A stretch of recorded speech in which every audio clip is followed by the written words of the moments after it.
Hello. This afternoon, I want to impress on you our fantastic ability to handle carefully our materials that we use every day. In short, I'd like to impress upon you to recycle and to be confident and assertive about recycling, even just a few things right here in our local community. At least sort our glass and our cardboard, sorting our trash. Specifically, not throw recyclable materials into our trash and then let it get into our landfill. There are some sad truths about the scarcity of our resources that we use every day and take for granted, such as being able to flush a toilet in every building that we go into and rinse our hands, put clean water on our body without worrying about disease and contamination, and putting fresh, clean water into our cooking pots when we cook. Here are some major stats to put into perspective.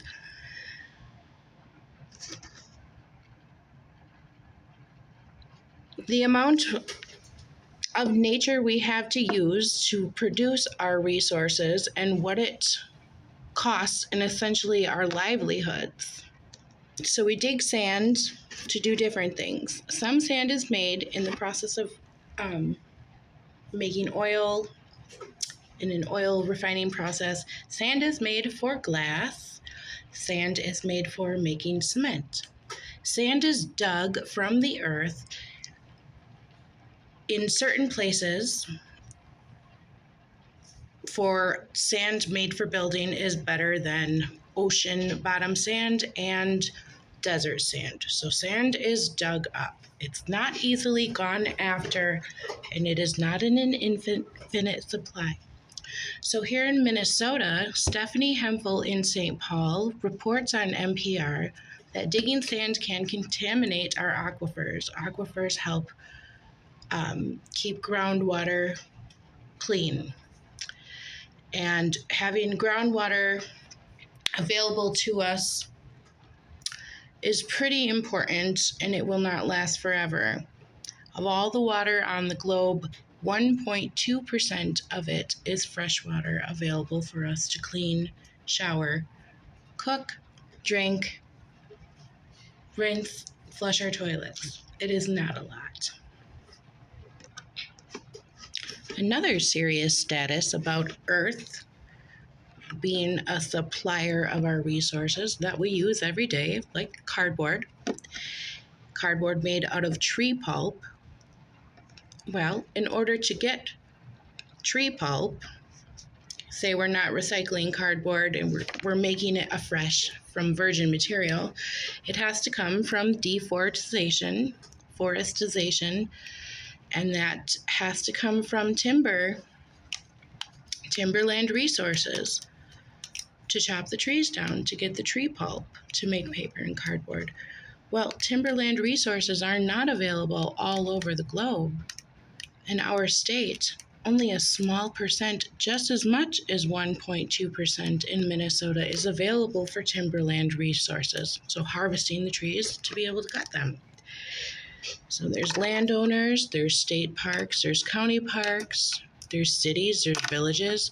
There really isn't a lot of land to harvest trees just to cut them so that we can keep making paper and using it.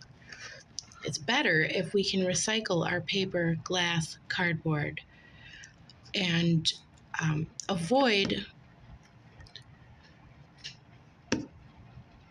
the digging and excavating and chopping for more.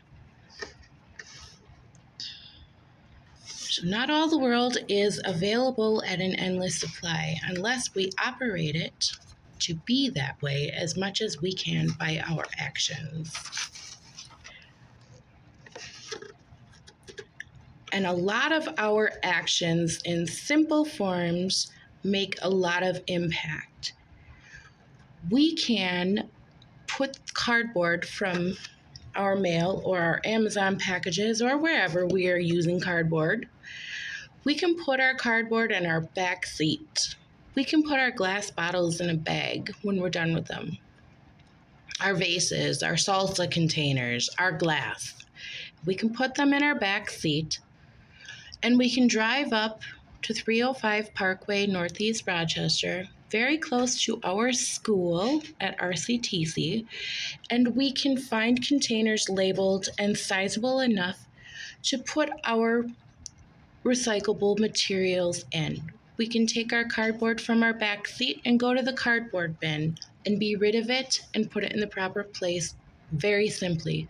We can put the glass in the named container for the glass. We can put aluminum cans, tin cans, and paper in these bins. They're separated for us.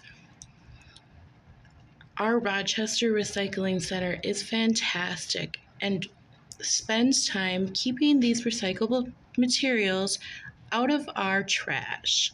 We have a huge amount of trash at our waste facility in Rochester on Parkway Drive. What we do with our trash is incinerate it. Another cool thing about our waste facility in Rochester is that we use heat from burning trash, so much of it, to propel and generate power. Also, from that heat generating power to make electricity, at the bottom of our incinerators, we collect ash. Some of that ash, the bottom ash, we have used to make roadways. We are doing tons of reusing. And even if we can't reuse the garbage, we're using the energy from the garbage. And it's super helpful down the road for us consumers to separate it. And separating it is not bad. It feels good, and it might put in perspective when we're buying 12 packs and bottled water and cardboard. Knowing where it's going to end up gives us a powerful and intelligent carbon walk, leaving carbon footprints. We do this in Rochester. There are other cool things that people are doing around the nation. Here is an example. Francesca Troutman, she's a founder and business owner of Glass Half Full. This is the business in Louisiana where they collect and solicit to the community to bring their recyclable waste glass, and they restore the coastline, and they afford the operation of a process where it is pulverized, turned to gravel, and pulverized more, and restored to the coastline. That is something that she can access and afford down in Louisiana, and it's a fantastic idea, and it gets reusable materials into an area to be done with environmentally acceptable and friendly. Up here in Rochester, we've got our bins, we've got our processes, and I'm very excited about them.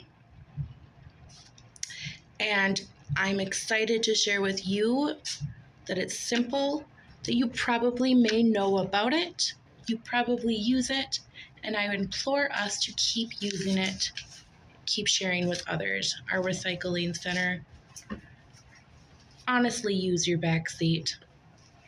Right from the back seat to the containers. Recycling in Rochester is very easy. Now, some people say, oh, well, they just throw it all in the trash at the end of the process. It's a waste of time. I've heard plenty of that. I've heard friends say that when they recycle, Rochester throws trash and recycling into the same burn bin. Now, here's the thing about seeing recyclables in the burn bin. There is a catch to recycling. Cardboard that is dirty or recyclables that are dirty can affect their reuse ability. It has been said to clean your containers, and if cardboard is very messy, it may not be able to be reused again. That is understandable, and it is very simple to rinse your containers before taking it to the recycling bin so that it can be reused. I appreciate your time, and I appreciate Rochester Waste Management and Recycling Center. Have a wonderful afternoon. Thanks for listening.